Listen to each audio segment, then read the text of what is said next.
दो फकीर थे। वे गांव के किनारे नदी, गांव के साइड नदी के किनारे आउटर में उनका एक झोपड़ा बना हुआ था। वो वहाँ रहते थे, लेकिन वो क्या करते थे, 8 महीने तो गांव दुनिया में घूमते थे। और जब ये बरसात का टाइम आता था, जब नदी नाले भर जाते थे, तो अपने लौट के बरसात के महीने भर पहले ही अपने झोपड़े में आ जाते। एक बार की बात है कि वो लौट के आ रहे थे, और जब लौट के आया तो देखा आधा छप्पर गायब हो गया, आधा झोपड़ा उड़ गया और आधा बचा।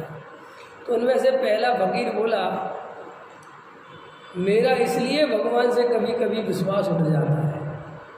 क्या बोला?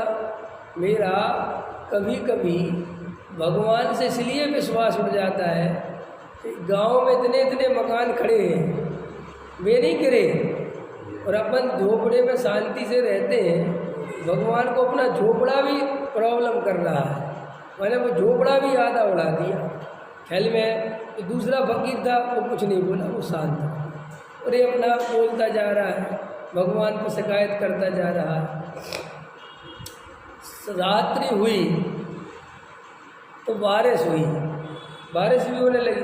तो झोपड़े में दोनों सो रहे थे, मैंने बैठे थे, लेटे थे। तो आधा छप्पर था और आधा उड़ गया था, तो बारिश तो नहीं लग रही थी। तो वो दूसरा बोला, हे परमात्मा, तेरा बहुत बहुत धन्यवाद। हम तो व्यर्थ में ही झोपड़ा इतना बड़ा बना के बैठे थे, और इस झोपड़ा बड़ा बनाने के चक्कर में ना तो कभी ये खुला आकाश देखा, ना ये चंद्रमा देखा, और ना ऐसी बारिश देखी। अब ये प्रकृति का मनमोहक दृश्य भी दिख रहा है और पानी से भी बचे हुए हैं। अच्छा हुआ तूने आधा झोपड़ा उड़ा दिया। ख्याल में है ना? अब वो दूसरा देख रहा था, दूसरा तो एक का चित्त शिकायत से भरा हुआ है, एक का चित्त धन्यवाद से भरा हुआ है। शिकायत तो छोड़ो, काय से? धन्यवाद। अब ऐसे दो व्यक्तियों में झोपड़े का तो जो होना है सो हो गया, लेकिन मुझे बताओ कि जो धन्यवाद से भरा हुआ चित्त है ये सुख का अनुभव कर रहा है, और जो शिकायत से भरा हुआ चित्त है वो दुख का अनुभव कर रहा है। ये जीवन की छोटी सी कहानी है। आपका चित्त संयोगों के प्रति जितना शिकायत से भरा होगा, आप उतना दुख का अनुभव करोगे। और मज़ेदार बात यह है कि तुम कुछ कर सकते नहीं, सब क्या करोगे? दुख का अनुभव करोगे, क्योंकि पर तरफ के करता तुम हो नहीं। जैसी स्त्री मिलनी थी मिल गई, जैसा पति मिलना था मिल गया, जैसे बच्चे मिलने थे मिल गए, जैसा शहर मिलना था मिल गया, जैसी गली मिलनी थी मिल गया, जैसा पड़ोसी मिलना था मिल गया, नहीं समझ, जैसा शरीर मिलना था मिल गया, जैसा कलर मिलना था मिल गया, बाल उड़ने थे उड़ गए, सफ़ेद होने थे हो गए।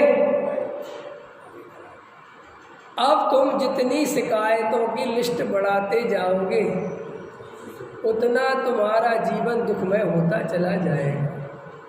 और हमें शिकायत करने की इतनी आदत है, इतनी आदत है कि हमारा जीवन ही शिकायत बन गया। बन गया कि नहीं बन गया? बोलो।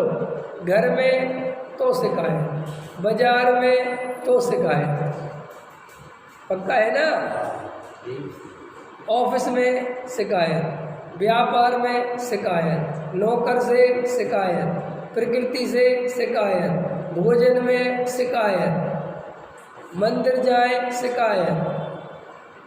कहाँ ऐसी जगह है जहाँ तुम धन्यवाद देते हो? है कोई जगह धन्यवाद देने की जहाँ तुम कहते हो बहुत बहुत बहुत बहुत?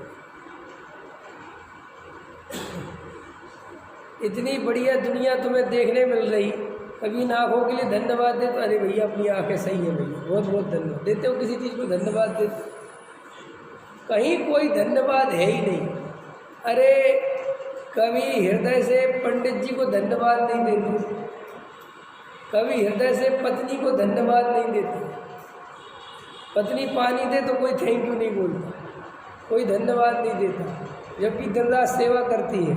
पति दिन रात तुम्हारे काम करता है, कोई धन्यवाद नहीं देता। और एक आम आदमी रोड चलता नहीं, जरा सा रुमाल उठा के दे, अरे धन्यवाद भाई साहब, उसको धन्यवाद देता है। और जो ज़िंदगी भर तुम्हारे साथ लगा हुआ उसको कोई धन्यवाद ही नहीं दिया। क्यों? कि उस पर तो अपना अधिकार समझता है, उस पर तो सोचता है पत्नी का काम ही है मेरी सेवा करना, इसमें क्या बात का धन्यवाद। नहीं समझ में आया? करता कि नहीं करता? ऐसी पत्नी सोचती है तुम्हारा काम ही है मेरा ध्यान रखना, इसमें धन्यवाद किस बात का? क्यों धन्यवाद नहीं है? अब इसलिए हमारा जीवन बिल्कुल नरक बनता चला जाता है, बिल्कुल नरक। हमें धन्यवाद देना नहीं है और शिकायत करना 1 मिनट में आता है। पत्नी 100 दफ़े बढ़िया भोजन बनाए और 1 दफ़े उसमें से गलत बन जाए तो तुरंत कह देंगे क्या बनाया बेकार, और 99 दफ़े अच्छा बनाया तो 99 दफ़े में 2 बार भी नहीं कह पाएगा बहुत सुंदर, बहुत अच्छा बना, क्योंकि उसको अंदर में जो मिल गया उसका धन्यवाद है ही नहीं। जो नहीं मिला उसकी ही शिकायत है। हम निरोगी हैं, हमें कोई रोग नहीं है, ये कम बात है? ये कम बात है क्या कि हमें कोई रोग नहीं है, हमें डायबिटीज नहीं है, हमें कोई रोग नहीं है, इसकी कोई फिक्र नहीं। लेकिन हो जाए तो भाई इतना धर्म करने के बाद भी, इतना स्वाध्याय में बैठने के बाद भी मुझे तो ऐसा लगता है बस कहता नहीं, कुछ अंदर शिकायत से चित्त भरा। इसीलिए शिकायत वाला चित्त दुखी रहेगा। और कई लोगों की ज़िंदगी तो इतनी नरक है, इतनी नरक है, क्योंकि इतनी शिकायत करते हैं, बाप रे बाप, उनके पास 2 मिनट बैठ जाओ तो केवल जगत की कमियां बताने में ही जीवन जा रहा है।